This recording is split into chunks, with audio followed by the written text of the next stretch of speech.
Fellas, what's going on today? We have a sniper rifle in front of us called the Beloved. I have spent a lot of time with many rolls of this weapon, and it seemed like every time I arrived at the role that I considered the God role, another role would appear to take its place. So today we're actually going to be reviewing a number of different roles. We're also going to be reviewing a new trait that is found just on this sniper rifle called No Distractions. And we'll be talking about the pros and cons that it has, because there is some major pros as it does reduce the flinch, but there's also some major drawbacks. We're also going to get a quick rundown on unflinching perks, especially enhanced unflinching perks.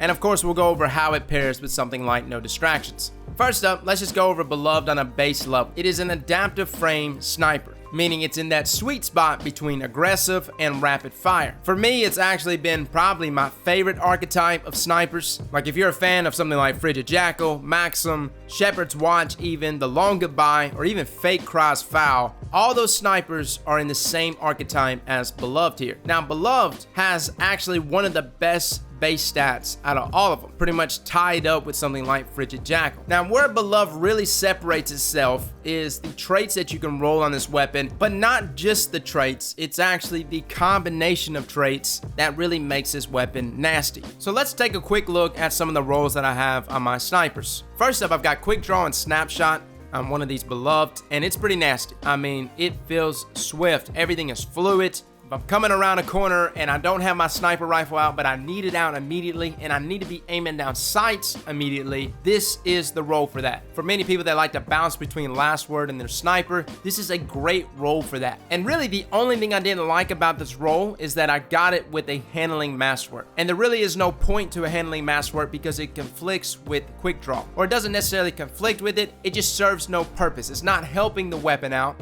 as Quickdraw is already maxing out our handling to begin with. Now, the next role I want to take a look at was actually my favorite role. This one came with Fluted Barrel, Accurized Rounds, Snapshot, and Moving Target. Now, we lost Quickdraw because we have Moving Target there instead. Moving Target is actually a fantastic perk for many weapons, but especially on a sniper. For those that like to drag scope, Moving Target is an excellent trait for that, especially if you're coming around a corner, you're on the move, and you need just a little bit of help there to snag that crit. There's a lot of times Moving Target gets me kills that I know for sure I was nowhere near the person's face, but it gives it to me anyways. But the question comes up now, does Fluted Barrel give us the same amount of handling or close enough to something like the trait Quickdraw? So we decided to test it out.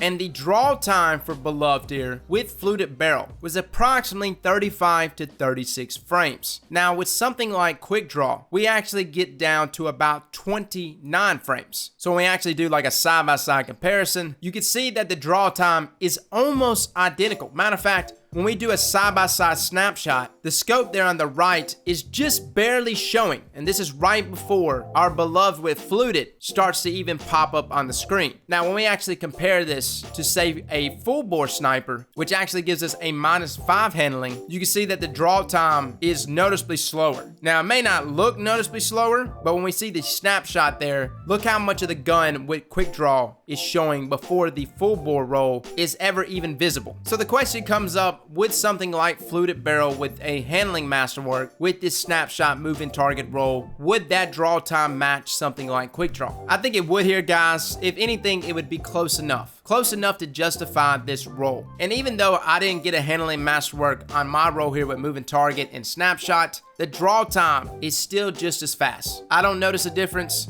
It hasn't put me in a situation where I'm like, dang it, if only I had Quickdraw. So knowing that we can actually reach the draw time of something like Quickdraw opens up that last column for a number of different traits. If you wanted to go box breathing, you can do that. And box breathing opens up a lot for you in terms of shutting down supers. So Quickdraw is not necessary, especially if you've got a weapon that comes with Fluted Barrel and a handling masterwork. Now moving on to No Distractions. If you're looking for a video that really breaks down flinch, I would highly advise going and checking out Fallout and his video about No Distractions. He does a really good breakdown on flinch from the side as well as from the front, but our review of No Distractions is going to be mainly from the front. You're looking at your enemy, he's getting some shots into you. How much does No Distractions help you in those situations? So first up, No Distractions takes about 1.5 seconds to activate. So when you aim down sights, it's not immediately active. You gotta wait a second before no distractions is actually there.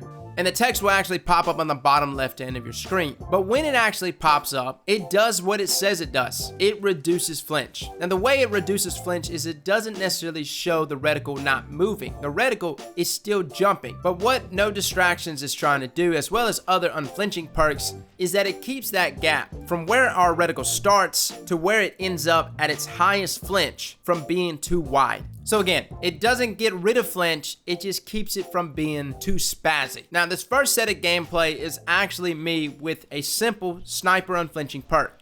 Now look how crazy that flinch is. Absolutely jumping all over the place. Now with something like no distractions, notice that that gap becomes much smaller. Again, it's still a little spazzy, but not completely unmanageable. I mean, it's very obvious that no distractions is putting in work. Again, comparing it with just a simple unflinching perk and then pairing it to no distractions. But to even take it a step further, no distractions with enhanced sniper unflinching. Look at that. I mean, yeah, the reticle is still gonna jump, but at its highest peak, that's all the flinch we're having to deal with versus what we were originally dealing with. So the point I'm trying to make is number one, unflinching perks definitely work. I know a lot of people say they don't work. They work. They probably just don't work as good as we would like them to work, but when it comes to our enhanced unflinching perks, they are definitely worth using. And number two, no distractions. If you're a guy that likes to get set up in a lane, aim down sights, wait for that second and a half for it to activate, yes, you will have a sniper rifle with a reticle with the best fighting chance against flinch,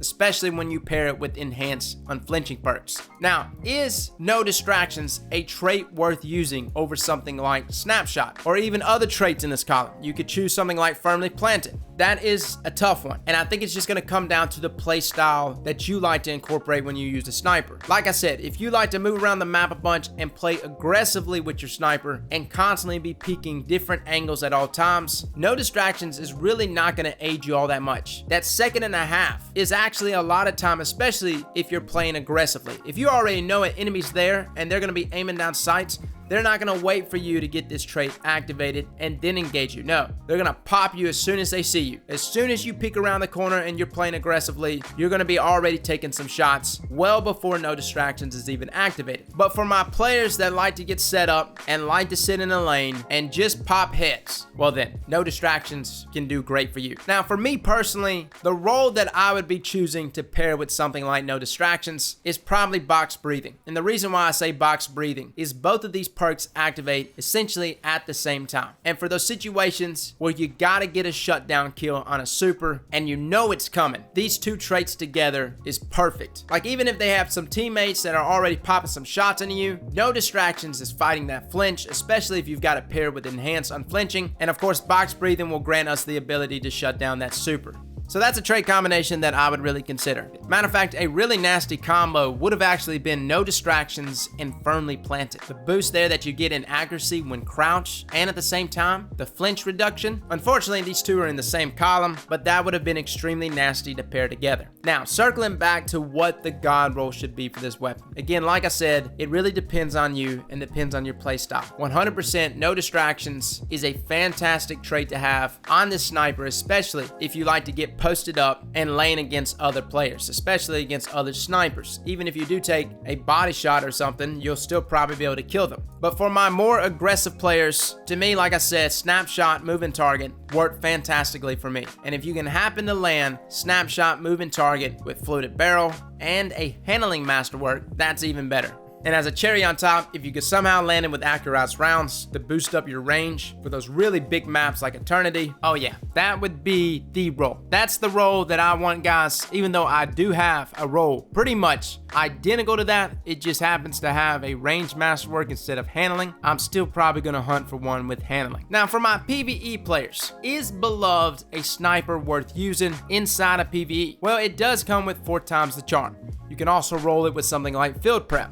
My only issue with this sniper rifle in PvE is the same issue I have with pretty much all adaptive frame snipers, and it's the inability for the weapon to get up to 6 rounds, even with something like extended mag. Extended mag only bumps up our rounds here to 5. Now I know we can throw on something like backup mag and extend the magazine size that way, but that's not what I want to do here. I want an adaptive frame sniper with essentially these set of perks: Field Prep, 4 times the charm, an extended mag that bumps our magazine size up to 6. This allows us to double dip there with 4 times the charm, and it opens up our mod slot to boss spec to major spec without having to waste it on backup mag.